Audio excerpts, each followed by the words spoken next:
May sasabihin ako sa iyo. Alam mo ba ang pagbabarko ay hindi para sa lahat? Bakit ko nasabi? Pero bago yan, ako si Charlie, maniniyot sa barko. Pangarap ko libutin buong mundo, gaya ng karaniwang tanong ng ibang tao kung paano gagawin yon.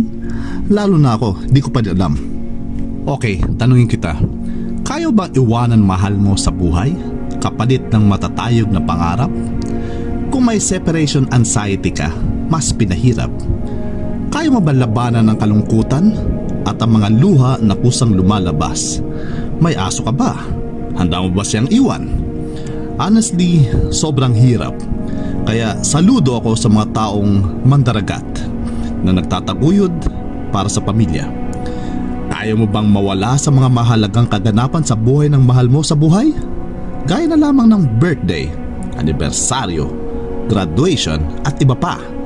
Magbabarko ka pa ba? Follow for more.